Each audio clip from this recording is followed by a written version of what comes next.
विद्युत विभाग ऑफिस घेराव कले ग्रामवासी। शहीद कष्टी डाकुआ गाँ को नहीं लाइन। आखपाख अंचल 10 दिन अंधार। लोके घेरिले विद्युत ऑफिस।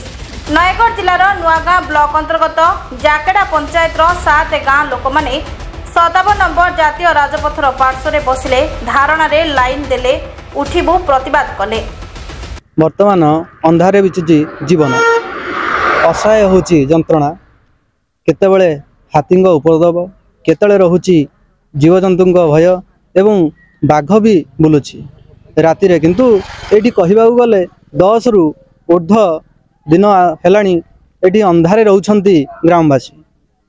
कहिले अभियोग केही शुणु नाहंती, ना प्रशासन शुणुची ना स्थानीय कोनोसी विद्युत विभाग अधिकारी माने शुणुछंती। केवल प्रतिश्रुति साजिची माध्यम एने बहुबार अभियोग कले मध्य केही आर कर्णपात करनाहंती।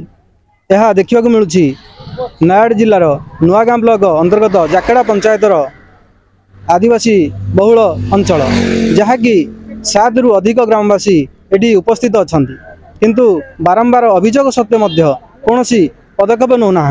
केवल बाहास्पट मारी अभियोग शुणी पुणी से प्रतिश्रुति साजुची माध्यम। तेबे एने ग्रामवासी बहुबार अभियोग कले आज उग्र रूप देखा मिली, जहाँकि 57 नंबर जातीय राजपथ कड़े शह शह लोक आसी उपस्थित अच्छा। एने देखा ए रिपोर्ट। आमर करेन्ट असुविधा हेतु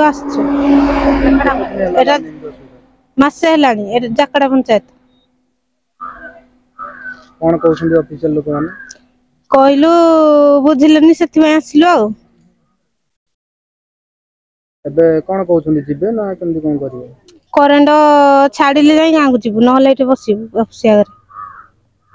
ऑफिस रो कर्मचारी कोन कहते ऑफिस रो कर्मचारी कहउछन्ते ना तमे गाँ को चल हरे आमे करेन्ट छाड़िबु पछरे।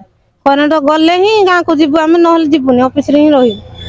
एंदी केते तरह एंदी करेन्ट असुविधा होची। प्राय करेन्ट एमदी असुविधा होची। प्राय गाँ अछि केते गाँ सब बेले एमदी करेन्ट प्रॉब्लम रहउची।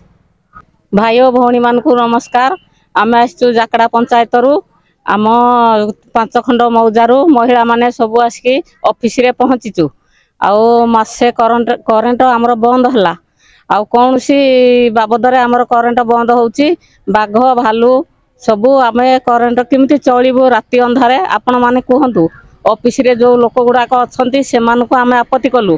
से माने कहिले ना आमे भौणी माने तमे गाँ को जाओ आमे 3टा टाइम रे करेन्ट छाड़िबु एतियो कहिले। आ आपण भाबुछंती करेन्ट छाड़ियो बोली आपण कहिले करेन्ट छाड़िबु टाइम 3टा टाइम के आउ हमरो भरोसा नै तो 3टा हे गलानी ताले छाड़िबे। आपण गाड़ी गले हम तांको पछे जीबु आ छाड़िले जाई जीबु नहले जीबुनी एटा आपण कहिले।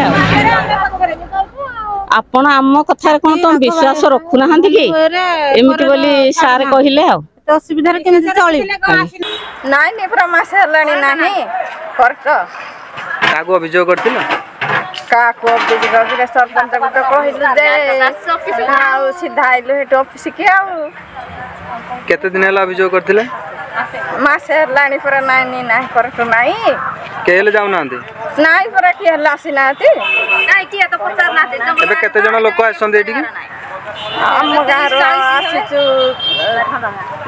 4 खंड गाँ।